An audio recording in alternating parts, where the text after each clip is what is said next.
Right.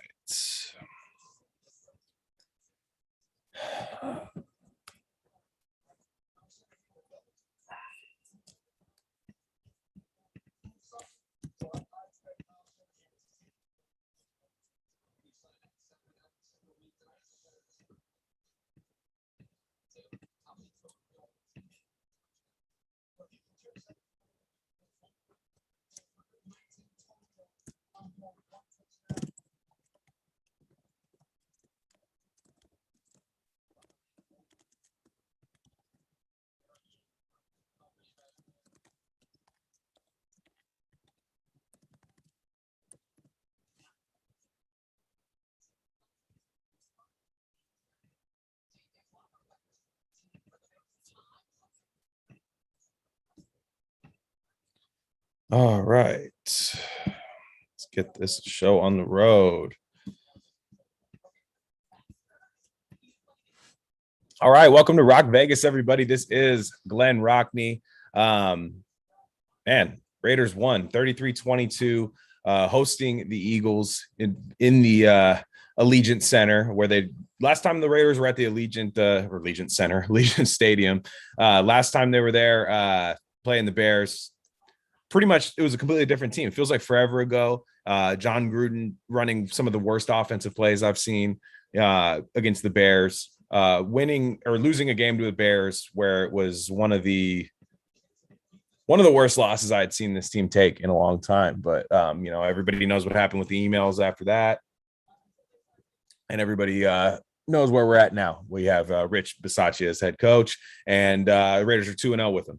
The Raiders dominated the Philadelphia Eagles today. Didn't start that way, right? The Raiders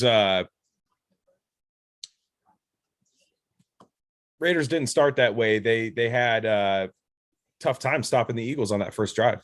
First drive was really bad, and it was kind of something I feared. The Raiders against a mobile quarterback, right? Like against somebody like Jalen Hurts, who it's not over. It's tough to sack Jalen Hurts, and it's tough once you do get him outside of the pocket. Once he finds a way to extend the play, I think he becomes a way better quarterback. So right off the bat, you just saw the Raiders not being able to get some pass rush. You saw them giving up chunk plays in the run game. The Miles Sanders injury happened later, which definitely slowed the Eagles down.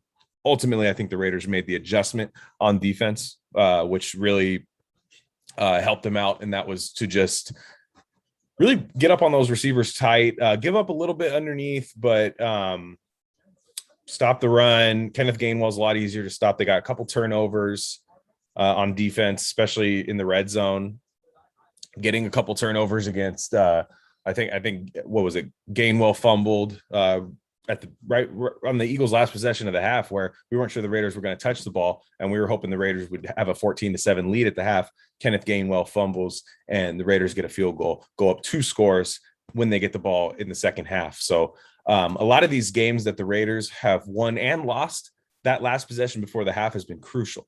You look against LA when Gruden was still there, and the Raiders basically were struggling on offense, and he essentially wanted to run the clock down 14-0, just run the clock down. Like, oh, we're gonna run it. We're gonna hopefully just be down 2 scores. We'll do some halftime adjustments. And I remember they went for it on 4th down, didn't get it. The Chargers get a touchdown. It's 21-0. That puts the Raiders in a deeper hole to where even the comeback they made in that game wasn't enough. I mean, you just dug way too deep of a hole. Complete opposite now, right? Complete opposite. And then you see the 2 games into Rich Bisaccia, you see Kenyon Drake hit that touchdown right before the half against Denver. At Denver, when that game was kind of close at the beginning. It was 10-7. The Raiders looked like they were knocking on the door of some explosive plays. They get one at the end of the half. Wonderful. Today's no different, right?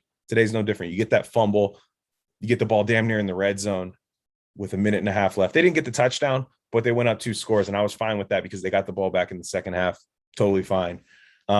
But I thought the offense looked really good in this game. I'll get back to the defense later because I want to talk about some unsung heroes on the defense. But I thought the offense looked really good pretty much all game. I mean, even the first possession where Carr threw a really bad red zone interception. threw the ball behind Jalen Richard. Kind of unlucky how that ball got picked off. It is what it is. I mean, the Eagles had bad bounces in that game too. Jalen Richard just reaches out trying to make a one-handed catch, tips it right to the linebacker. No big deal. I mean, at the time it sucked, right? The Raiders were getting blown off the ball, gave up an easy 7 points, and then you throw a pick in the red zone. You start really thinking, like, is this the Chicago game? Like, is it, But on offense, Greg Olsen, he really just, I thought the drive after the interception was masterful by Greg Olsen because, I understand Carr's been in the league for, this is his eighth season. I don't even remember. It's a long time. Throws a bad interception. You'd expect it to not rattle Carr, but sometimes it can. And they were getting a lot of quick play action, Renfro in the flat, a lot of easy completions for Carr on that second drive to really just get that momentum back that they had leading up to that interception. It resulted in a fantastic catch in the end zone by Foster Moreau, who did a really nice job filling in for Waller as the tight end. We've never really seen Foster Moreau as the tight end on this team, right? I mean, Waller's gone out for a little bit to get looked at and stuff, but he hasn't really been out. He didn't really miss a lot of games. Weird injury. What happened to Waller? Weird injury, right? Stepping on a lineman's foot or whatever the hell happened at practice. But really, really nice to see, to just see Olsen bounce back.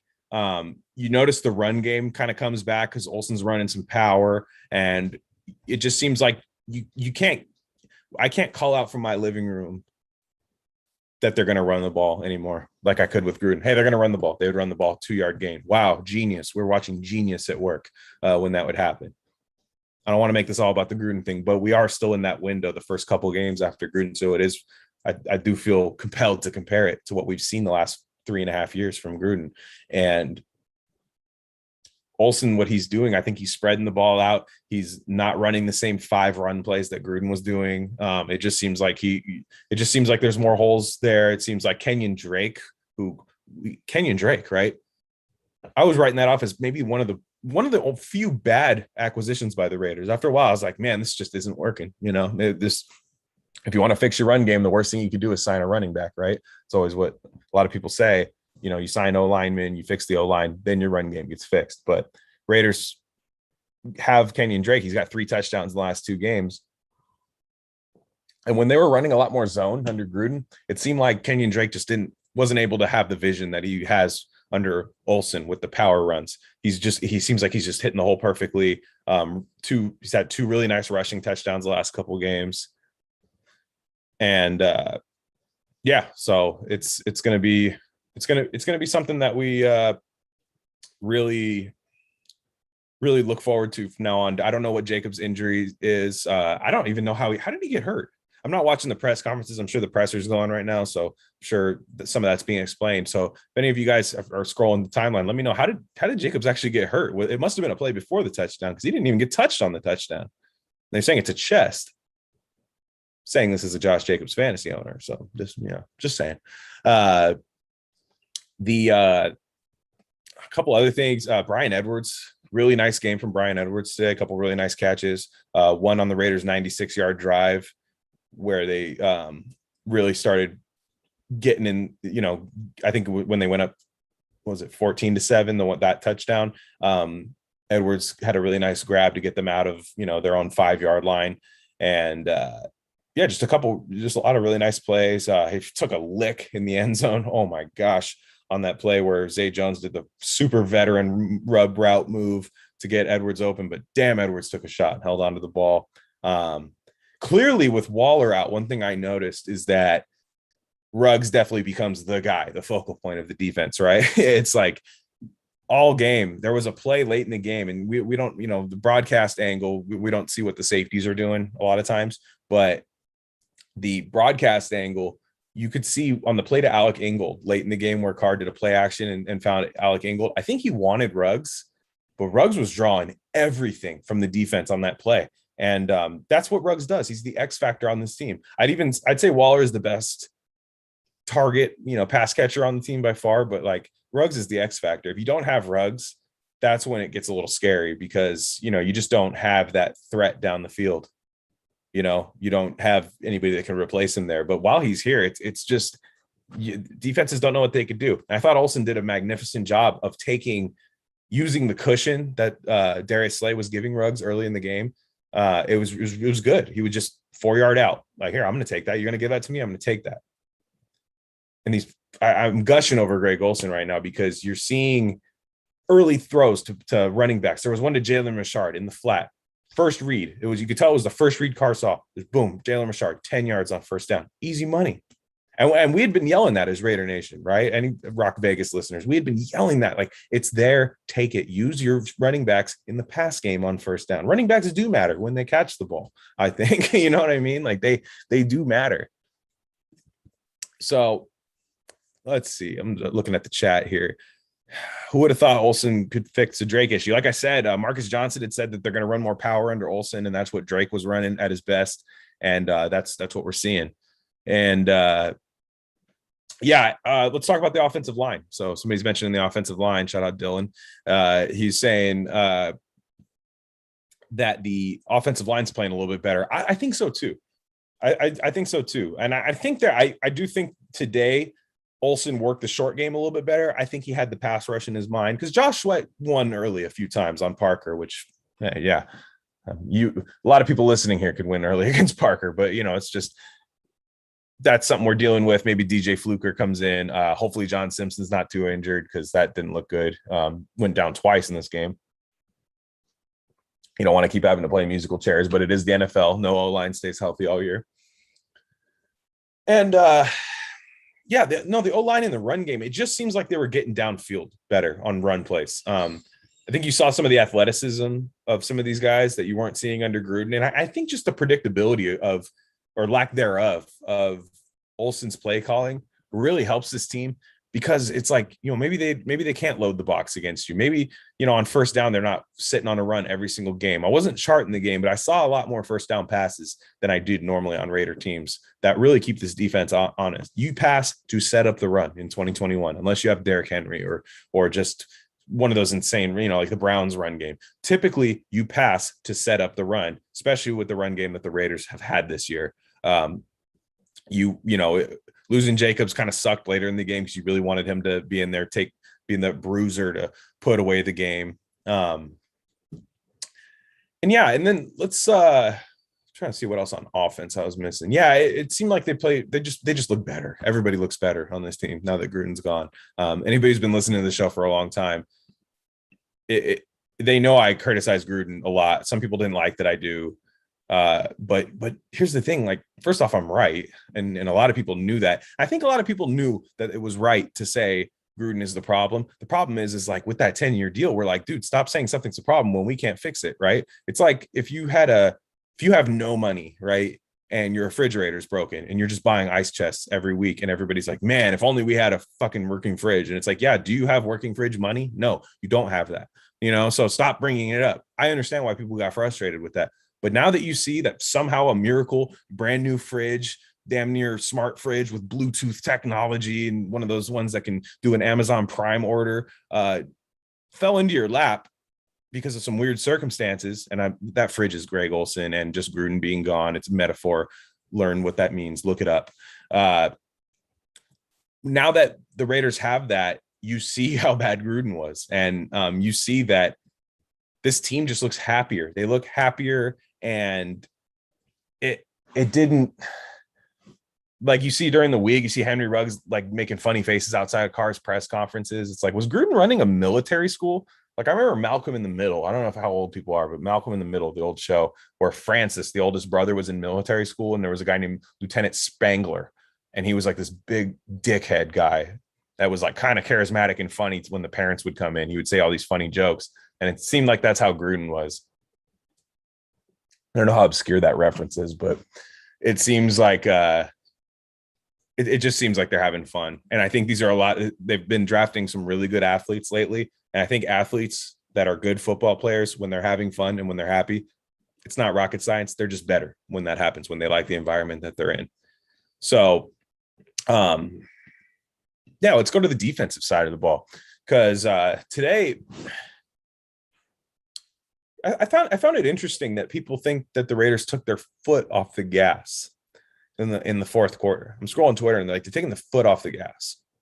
And then people really started saying this after Jalen Reagor got that insane touchdown, where it's like Raiders were there, they were in coverage. It was just a fluke play.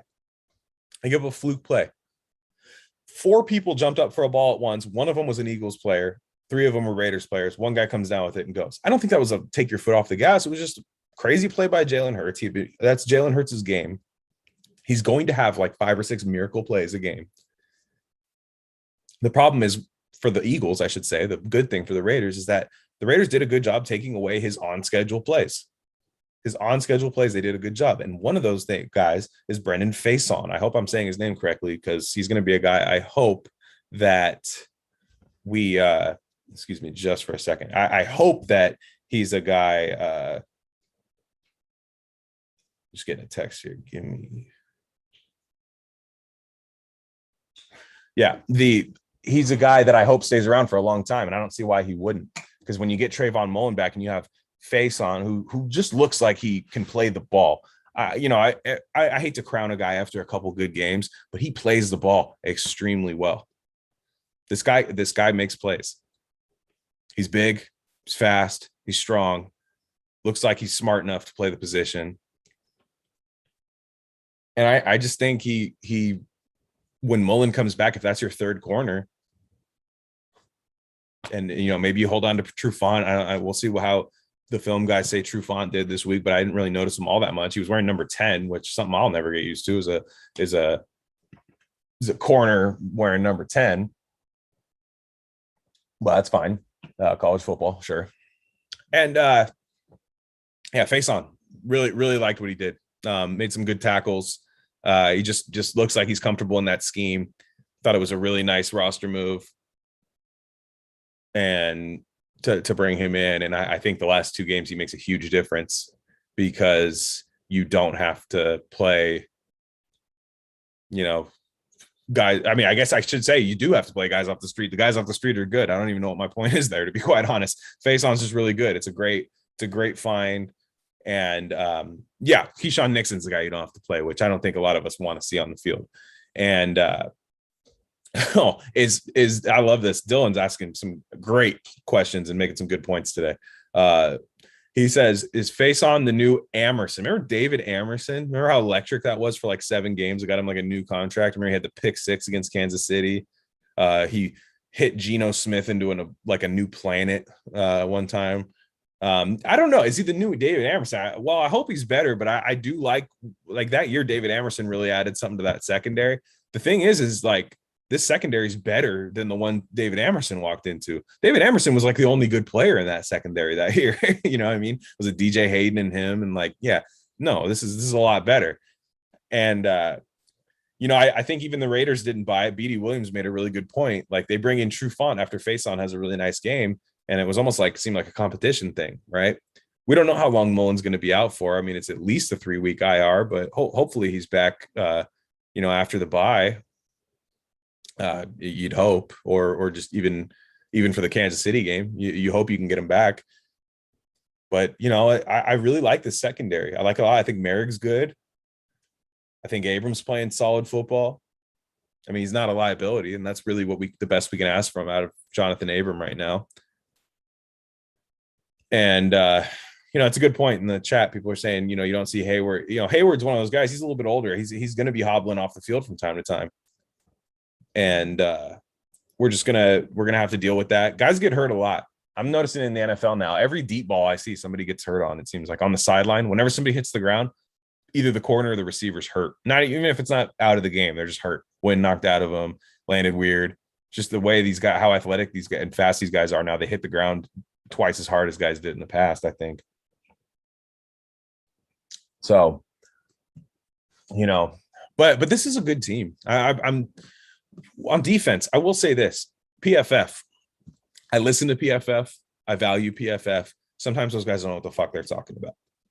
I've been a Max Crosby skeptic for a while because I didn't think he won early enough in his rushes, right? Winning early enough, just getting there pre 2.5 seconds or faster and disrupting the play.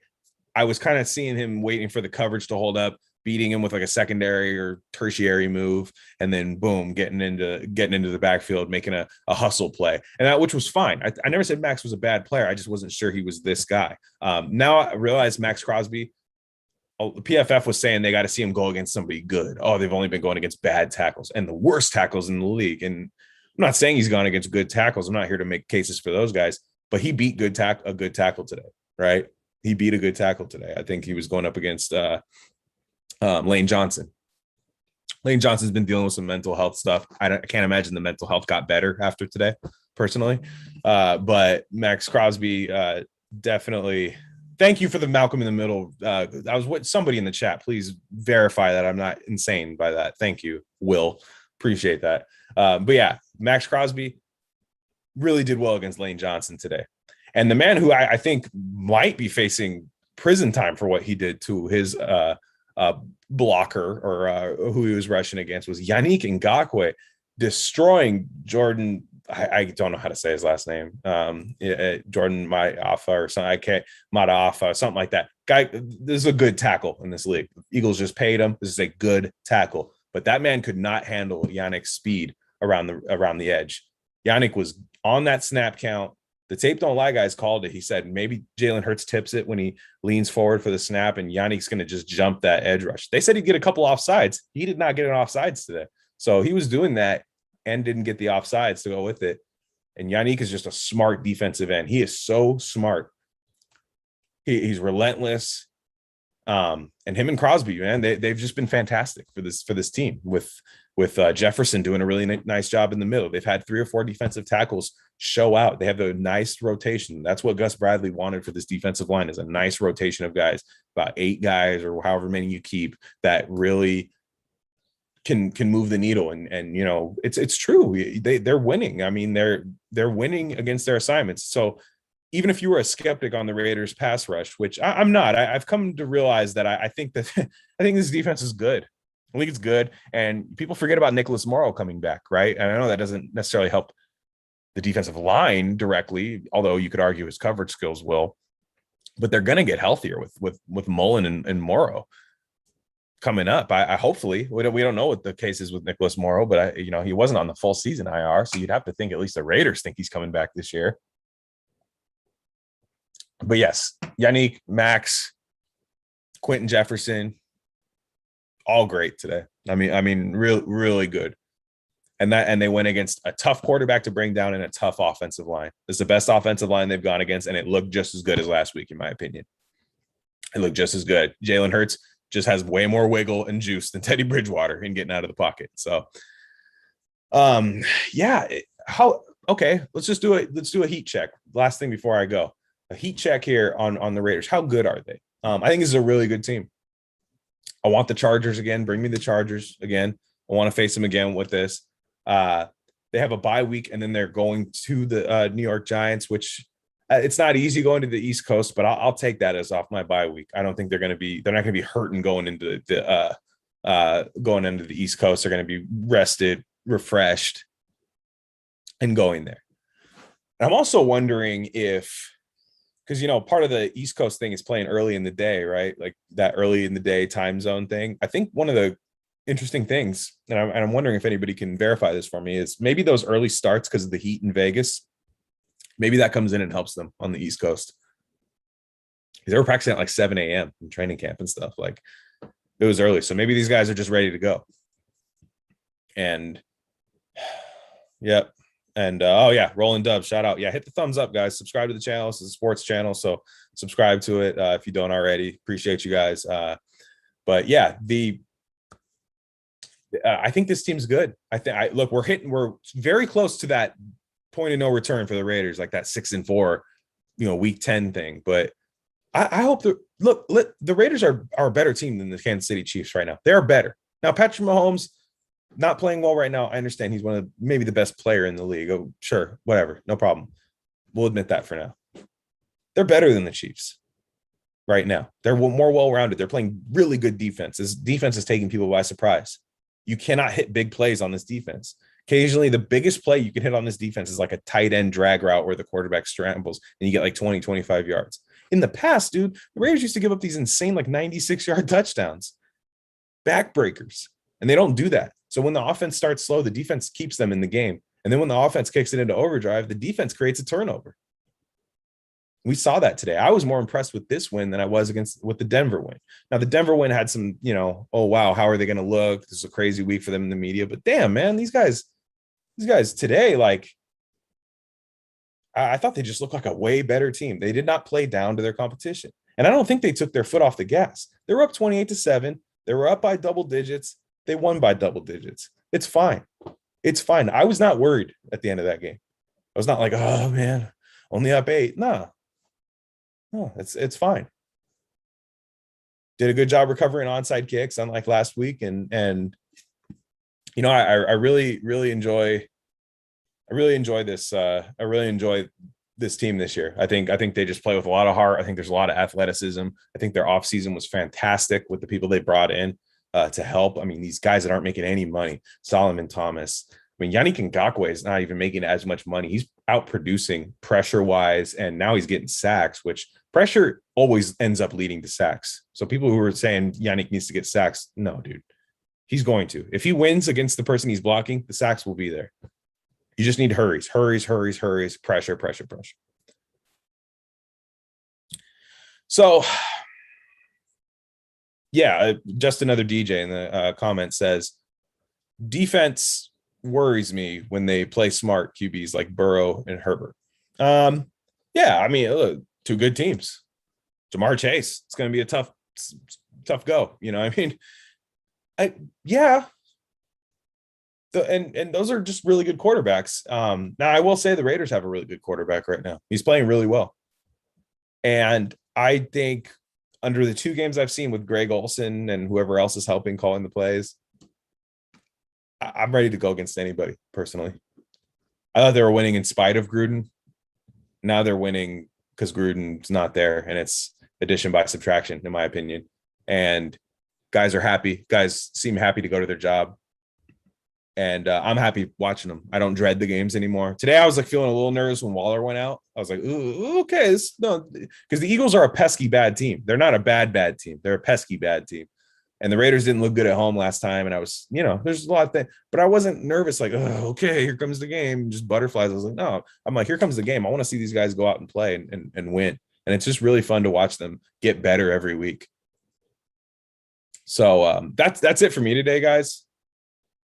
And I'm at Glen Rockney on Twitter. Got to record another podcast coming up here soon. So yeah, busy life of free putting out podcasts for free for me. So anyways, this is Glen Rockney. Subscribe to the channel, RC Sports. I'll be doing another episode of RC Sports this week. I have this theory that I think we're getting too athletic in sports, and that we are seeing supreme athletes do things that most people can't do, and that teams are trying to find those supreme athletes instead of just finding good football players and filling their teams out, and they're missing bad, and you're seeing bad play because of it.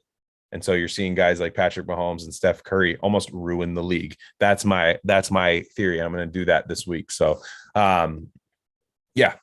Anyways, thanks guys. Awesome. Thanks, Rolling Dubs. Thanks for saying all that. And appreciate you guys. I will catch you guys this week. I'm sorry I didn't do my preview show. I was out of town. I'm not going to do it while I'm out of town. I'm just going to be real with you guys. So I'll be here this week. So I'll do one. We'll do one with Matt Fallon when he's not drunk this week. Appreciate you guys. All right.